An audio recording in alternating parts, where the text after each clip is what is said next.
34 size princess কাট blouse সরাসরি কাপড়ে কিভাবে কাটিং করবে একদম ডিটেলসে আমি স্টেপ বাই স্টেপ কিন্তু দেখিয়ে দিচ্ছি।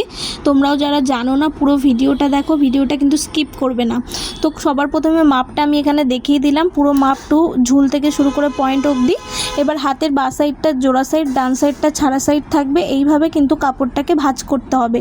জোড়া সাইড থেকে আমাদের ঝুল প্লাস 1 ইঞ্চির একটা দাগ টানবো। তোমাদের যত ঝুল তার সঙ্গে 1 ইঞ্চি প্লাস করে ওই দাগটাকে স্কেল বরাবর সোজা করে একদম মাথা থেকে পুট নিতে হবে।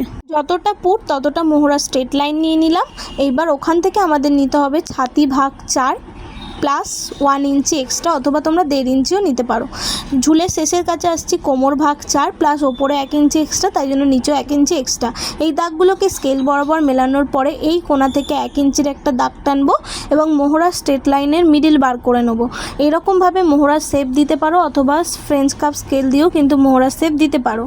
এইবার আমাদের গলার চওড়া নিতে হবে। গলার চওড়া নিচ্ছি 2 ইঞ্চি এবং গলার লম্বা আমি নিচ্ছি 7 ইঞ্চি। নিচ থেকেও চওড়ায় 2 ইঞ্চি রেখে একটা চৌকো বক্স করলাম।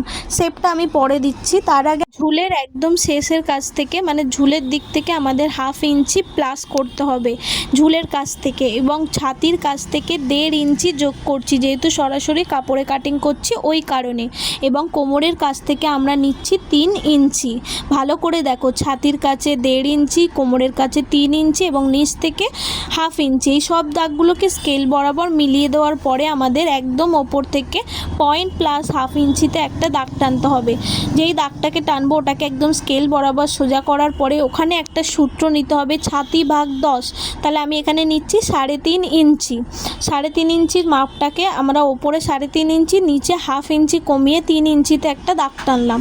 ওই দাগটাকে স্কেল বরাবর মেলানোর পরে আমাদের এইখান থেকে আমাদের 2 ইঞ্চির একটা দাগ টানতে হবে, যেহেতু আমরা কোমরের কাছে টেকিংয়ের জন্য 2 ইঞ্চি প্লাস করেছি ওই কারণে।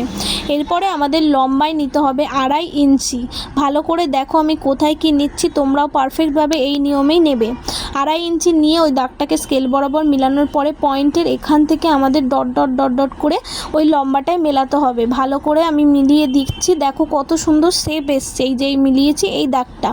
এরপরে আমাদের ফ্রেঞ্চ কাপ স্কেল দিয়ে সুন্দর করে প্রিন্সেস কাটের মতন মোহরার দিকে শেপটা দিতে হবে। তোমরা হাত দিয়েও দিতে পারো, আবার স্কেল দিয়েও দিতে পারো। ভালো করে দেখো, এইবার আর্মহোলের দিক থেকে 1/2 ইঞ্চি নিচে একটা দাগ টেনে এরকমভাবে টেকিংয়ের মতো করে শেপ দিয়ে মিলিয়ে দেবো। আর এই জায়গাটা যেন ছুচালো না থাকে, সুন্দর করে রাউন্ড শেপ করে দেবে। আমার রাউন্ড আছে বলে আমি আর ঠিক করলাম না। এরপরে এইখান থেকে এই যে আগের যে ঝুলের মাপটা ছিল ওটাকে স্কেল বরাবর এইভাবে মিলিয়ে দাগ টেনে দিতে হবে। এটাকে কেটে বাদ দিয়ে দেবো, এটা কাটিংয়ের সময় আমি বলে দেবো। এবার এই জায়গাটা কাটিং পড়বে এবং এইখানে টেকিংয়ের জায়গাটাও কাটিং পড়বে। পুরোটা কিন্তু আমাদের কমপ্লিট হয়ে গেছে। এবার গলার শেপ আমি সুইট হার্ট শেপ দেখাচ্ছি, তোমরাও দেখো। গলার লম্বার নিচ থেকে 1.5 ইঞ্চি ওপরে একটা দাগ টানবো, টেনে ফ্রেঞ্চ কাপ স্কেলটা ঠিক এরকমভাবে বসিয়ে শেপটা দেবো।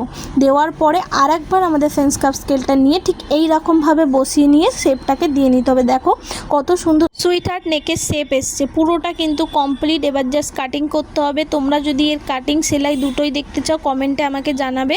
আর এই ভিডিওটা তোমাদের কেমন লাগলো বলতে কিন্তু ভুলবে না। পুরো ভিডিওটা যদি তোমাদের একটু উপকারে আসে লাইক কমেন্ট শেয়ার করবেন। চ্যানেলে নতুন হলে চ্যানেলটাকে ফলো করবেন। তোমরা আরও যদি ভিডিও দেখতে চাও অন্য ছাতি অনুযায়ী অথবা মধুবালা ব্রাকার আমাকে কমেন্টে জানাবে, আমি সেই সব বিষয়ে ভিডিও আপলোড করে দেবো। লাইক করতে